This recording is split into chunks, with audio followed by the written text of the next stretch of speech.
We're looking at the availability of all of our vaccination clinics at the moment. We're very hopeful that at the National Cabinet today we'll get agreement to go from a 5-month interval down to a 4-month interval. That means we're going to have to flex up our vaccination clinics. That's exactly and precisely what we'll do. If we need to open it up, if we get that green light, then we will certainly be minimising any closes whatsoever. Now, at the moment, we have to keep, if you like, our vaccination capacity in line with what the demand is. If the eligibility increases today, then we'll be flexing those vaccination clinics up. Some states have completely closed their vaccination clinics and just relying on GPs and pharmacies.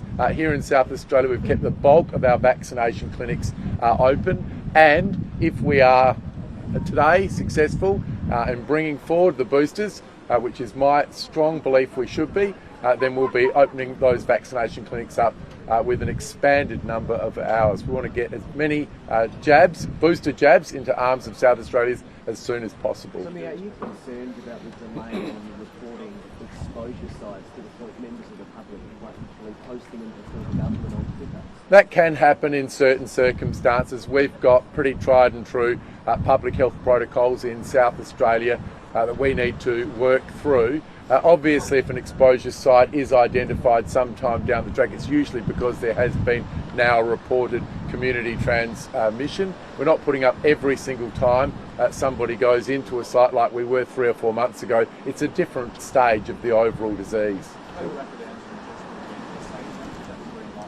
Look, we're really keen to introduce rapid antigen testing in South Australia, but it's got to be done at the right time. As I said at the press conference yesterday, it's a very good surveillance test for those people who don't have any symptoms whatsoever. It is not a replacement for the PCR.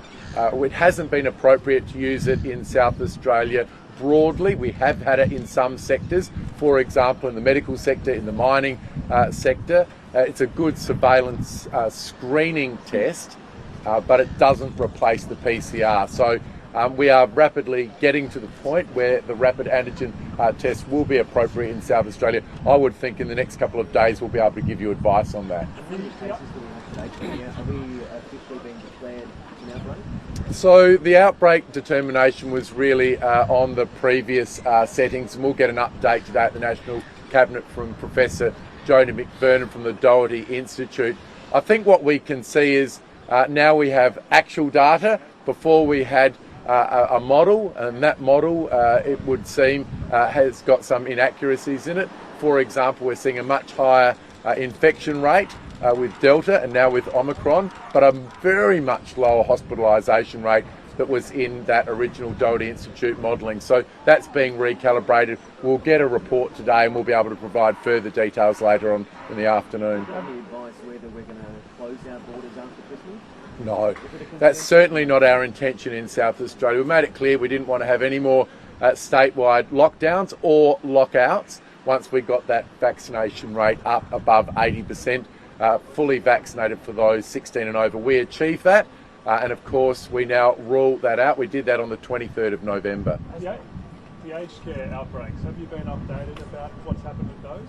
No, look, we don't have any update for you this morning, but SA Health can provide that later on today. Are you concerned by the outbreak at the St Agnes aged care facility? Look, I'm concerned about any outbreak, and I know that we've got good protocols in place in South Australia to deal with them, but any outbreak, especially in a vulnerable community, is particularly concerning. This is where our Communicable Diseases Control Branch put all of their resources at that highest priority level.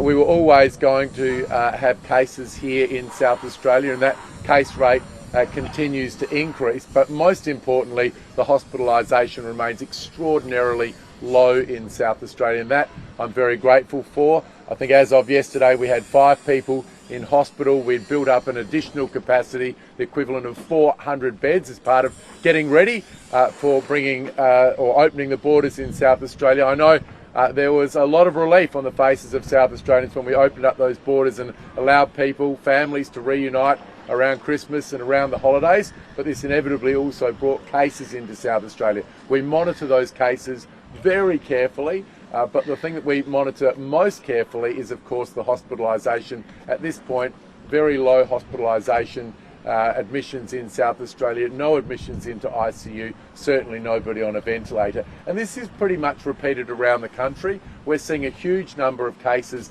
in New South Wales. I think they've got reported around 19,000 active cases in that state, but only 239 people over there who are actually in hospital, and an ICU admission less than 40 for the whole of New South Wales, with 19,000 active cases. So what we're seeing roll out in real time, not the model, but the rollout in real time, is much higher infection rates, but very much lower hospitalisation rates because of our excellent vaccination rate in Australia. Now, New South Wales is ahead of South Australia in terms of vaccination. They're a week or so in front of us in terms of our numbers. So my strong advice to all South Australians is to go out and get that jab. If you haven't had that jab yet, please do it. It'll protect yourself and your family, your work colleagues. It will protect the entire state. And for those people who are eligible for their booster already, I'm strongly encouraging them to go and get that booster. That will give them a further